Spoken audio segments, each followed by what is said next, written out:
Dinimanda na ang naarestong miyembro umano ng Martilyo Gang na umatake sa dalawang tindahan ng alahas sa isang mall sa Pasay City kagabi.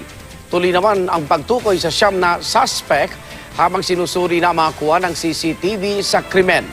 Saksi si Marisol Abduraman.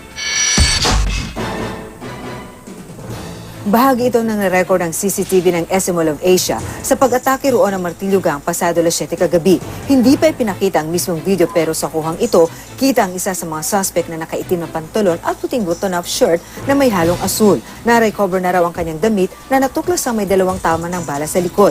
Dahil posibleng sugatan ng tumakas, minomonitor daw ng pulisya ang mga ospital na posibleng pinuntahan ng mga suspect. Sa nangyaring pag-atake, unang lumuspondi ang mga babaeng pulis na ito na sinundan ng iba pa nilang kasamahan pati ang SWAT.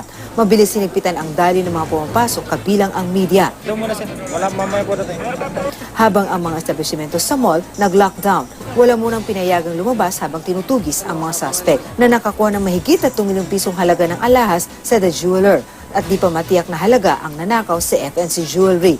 Isa sa kanila nakihalo sa mga tao sa kainang ito pero nasundan ng mga pulis hanggang ma-corner at maaresto.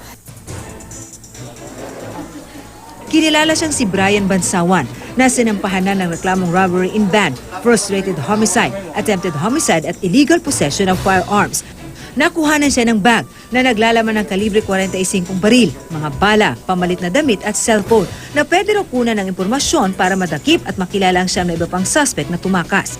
Sa mga suspect, si Bansawan raw ang isa pang armado ring kasamahan ang dumaan sa exit ng mall. Ang iba pa, 2 sa 8 na suspect nagpaputok ng baril para malito, mag-create ng chaos. May 2 lookout sa labas. Binili ko sa Quiapo, Manila.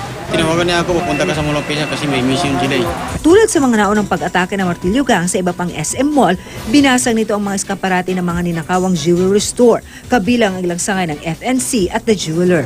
20 segundo lang at tapos na ang nakawan na ginamitan daw ng pipe wrench o llabe tubo na sinundan ng pagpaputok ng baril ng 2 sa mga suspect.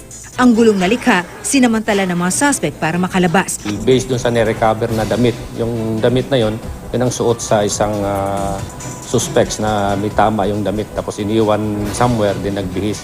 Dahil yun ang nakikita natin na modus nila pagkatapos after the commission of the crime magbibihis sila. Lumilinaw na at sa dami ng witness natin, dahil nung time na yun talagang harap-harapan silang nakita. So malaking tulong ang magagawa nito. Inaalam na kung paano nakapagpasok ng mga gamit pamupok ang mga suspect. Lalo't malabo raw na sa loob ng mall sila binili. Ipinagbabawal na kasi ang pagbibitbit ng mga biniling martilyo at iba pang hardware tools sa mall. Isa sa mga posibilidad, pagpapalit ang estilo at estratehiya para malusutan ang security measures ng mga mall. Ang ginamit nila yung pipe wrench, but we believe binili nila ito sa labas. Sa pahayag ng SM, sinabi nitong mabilis na karesponde ang mga pulis at nahuli ang isa sa mga suspect. Ang isang empleyado naman ng isang tindahan sa mall na nasugatan, nadala agad sa ospital at maayos na ang lagay. Balik normal na rin daw ang operasyon ng mall. Ako si Marisol Abduraman, ang inyong saksi.